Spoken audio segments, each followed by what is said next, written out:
Good evening, my name is Councillor Jeremy Newmark. I'd like to welcome members of the public, colleagues and officers to this meeting, which I'll be chairing. And slightly oddly, I would like to begin the meeting with a brief adjournment in order to resolve a small logistical issue.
We'll now resume with the business of tonight's Cabinet meeting.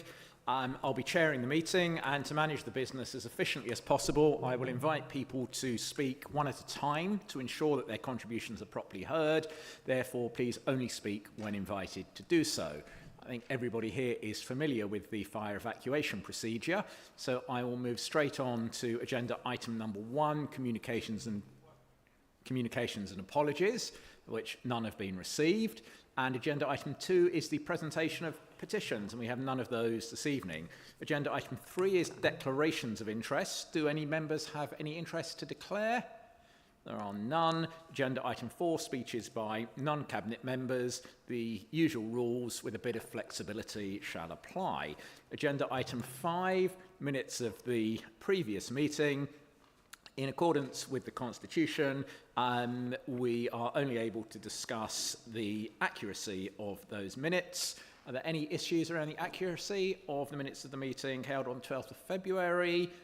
No, the members happy to agree those minutes. Thank you very much. Item 6 is recommendations from scrutiny committees. We have none of those this evening. And we will move on to section 7 of the agenda, which is key decisions. Agenda item 7.1 is the Hertsmere Local Plan update and revised local development scheme. This report seeks approval for a strategic master plan and town centre regeneration exercise focused on delivering the place shaping and additional development required by the new National Planning Policy Framework in the Hertsmere Local Plan.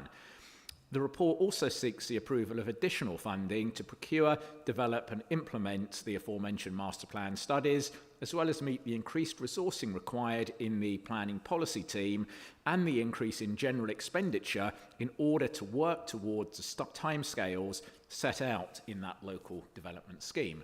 I'd now like to ask Councillor Oakley to introduce this item.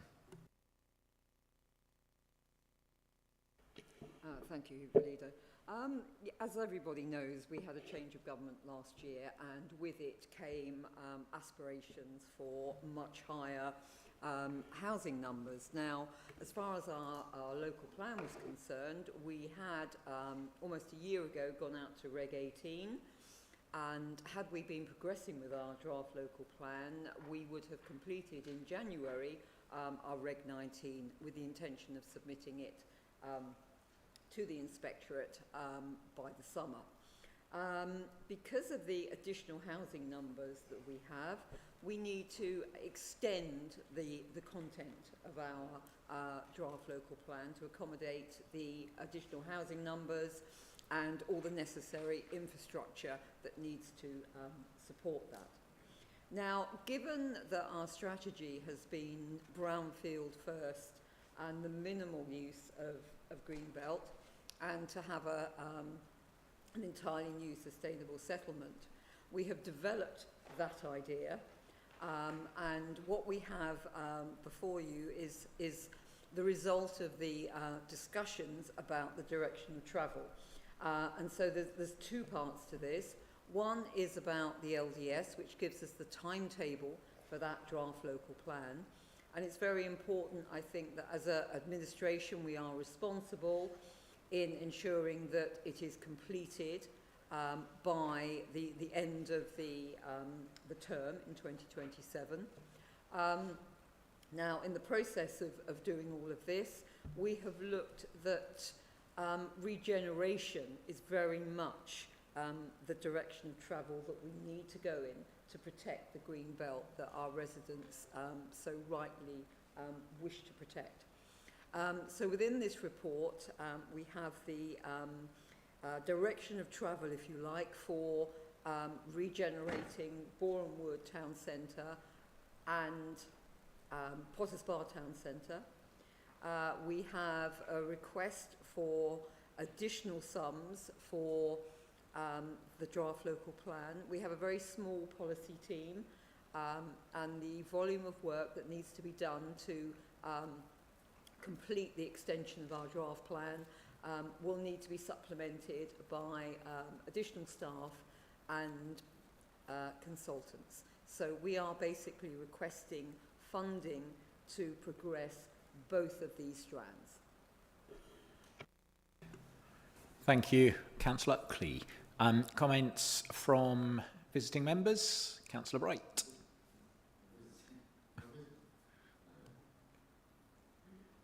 Push to talk. I'm a visiting member. It's been a while. So, okay. Is this item 11?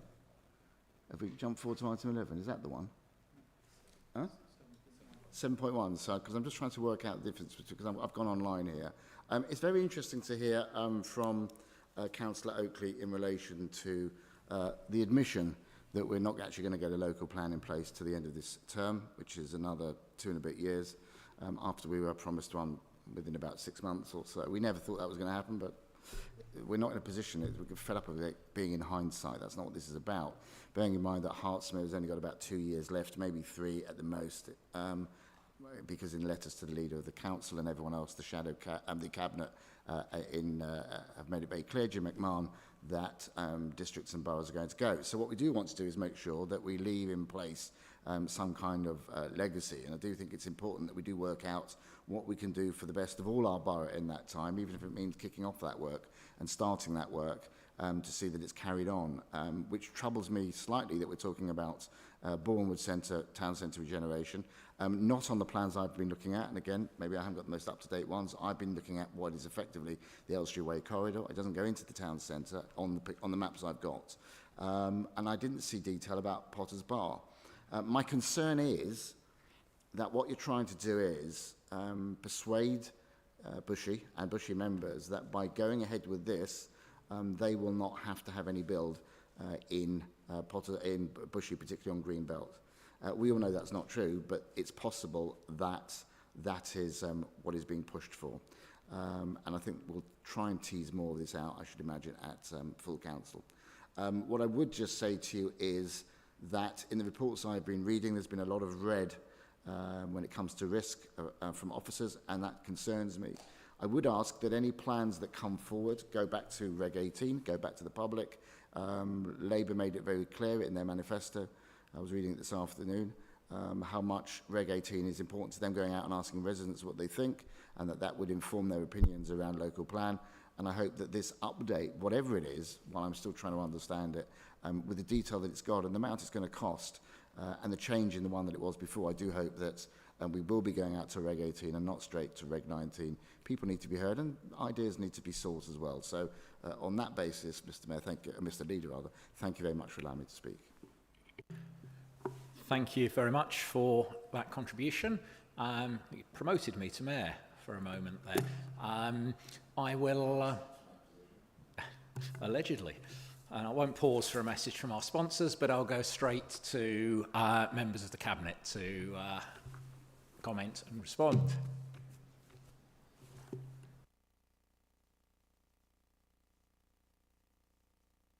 Any comments from members? Councillor Richards. Look, I think given the change of direction from central government, there was always going to be some tricky trade-offs. Noting your comments about Reg 18, with this paper, with the recommendation to full council, is that debate is to take place in full council, and yeah, I think we'll talk about it there. Thank you. Councillor Gray. Thank you, Chair. Yes, quite happy with this paper to go forward to full council this evening and have a robust debate on it. Though the option of doing nothing is not available to us. We need to be doing something. It's been the sounds of coming out of central government are as if we do nothing, things will be imposed on us. We kicked it down the can we kicked the can down the road once before, and are subject now to speculative applications right, left and centre and the financial implications of those. It's imperative that we do set a direction going forward, and I look forward to the contributions from members tonight. Thank you. Thank you. If there are no more comments from members, I invite members to agree and recommend to Council the procurement and funding requirements that are set out in recommendations 1, 2 and 3 of the report, and as Councillor Richards just highlighted, recommendation 4 is suggesting that 2 options go forward to Council this evening in terms of the nature of the local development scheme. 1 to incorporate a Regulation 18 consultation, and 1 to go straight to Regulation 19. So we've got 3 straight recommendations and 1 recommendation with 2 options for Council to have the debate and make the decision that Councillor Bright alluded to earlier. Are members happy to agree to take this forward to full council later today? Thank you. We'll move to agenda item 8, non-key decisions, of which we have 1, which is agenda item 8.1, which I will be introducing as Cabinet Member for Asset Management. This report identifies a series of council-owned assets which we believe could deliver enhanced revenue on capital receipts following initial feasibility studies and due diligence. I promised that we would be taking steps to sweat our asset portfolio to deliver maximum value for local residents and maximum value for the council itself. As part of that exercise, members will recall we established a strategic asset investment catalyst reserve, which was designed to enable us to do precisely that by grabbing opportunities that appeared on the market, but also by undertaking feasibility studies of this precise nature to enable us to potentially put sites on the market or repurpose them in such a way that they can deliver capital or revenue receipts for the council. We have, I believe, 8 sites in front of us this evening.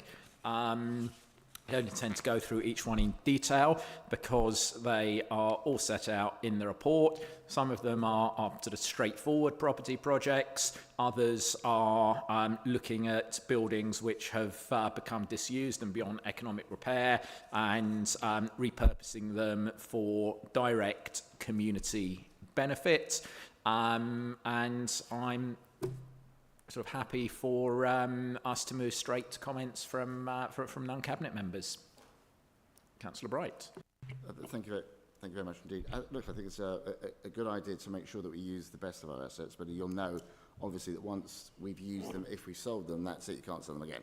It's the old line about the family silver. And I suppose I'm just trying to ascertain and understand to what extent we weighed up the value of each site as to whether or not it should have been kept, repurposed and rented out or leased out, etc., on a long lease, or whether or not we wanted to take a capital receipt. Because I think that that's important to understand how we want to move forward. So that's kind of really where I am, just to check that we've done, and on what basis that decision was then taken. So is this what we have in front of us, the final decision? Were there any other options? Thank you very much.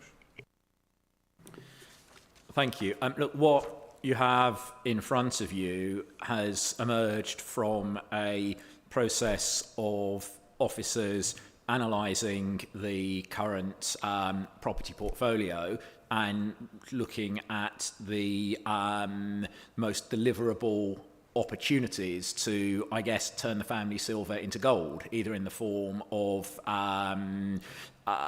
above average or market value capital receipts, or to generate revenue, or equally importantly community value moving forward. And I think we've tried to apply a very strategic approach here and look for the wins. And these are some relatively swift wins, and for example, the garage site on Stratfield Road with the redevelopment of the BBC studios. Effectively, we have what some people might describe as a sort of ransom strip, as new owners are keen to open up that area. So there's an opportunity there. The Aycliffe Pavilion, which has been disused for a number of years now and has no possible use in its current configuration, sits in the middle of one of our most deprived wards that does desperately require additional community space and presents an opportunity to bring in revenue and provide that social value. I take Councillor Bright's point on the family silver, but as he a few moments ago referred to the potential consequences around local government reorganisation, I think that what has always been the common wisdom in relation to the family silver might perhaps need to change slightly, because we have an imperative to ensure that we achieve best value for the assets that this authority currently owns, for the people that currently sit within the boundaries that we are currently all elected to represent. So I think we're living in strange and interesting times, and that may necessitate taking a different approach, whilst always considering our legal and fiduciary duties in terms of best value from public assets and demonstrating a very clear business case. I hope that addresses your question. Members? No, in that case, can I invite members of the Cabinet to approve the feasibility study to undertake due diligence to allow redevelopment of those assets as explained in the body of the report, totalling the sum of £220,354 to be funded from the Strategic Asset Investment Capitalist Reserve Fund. Is that agreed? Thank you, members. Agenda item 9, any other business that the Chair considers urgent? There is none. Agenda item 10, date of next meeting is scheduled for 6 p.m. on the 12th of March 2025 and declare the meeting ended at 20 minutes past 5. Thank you very much.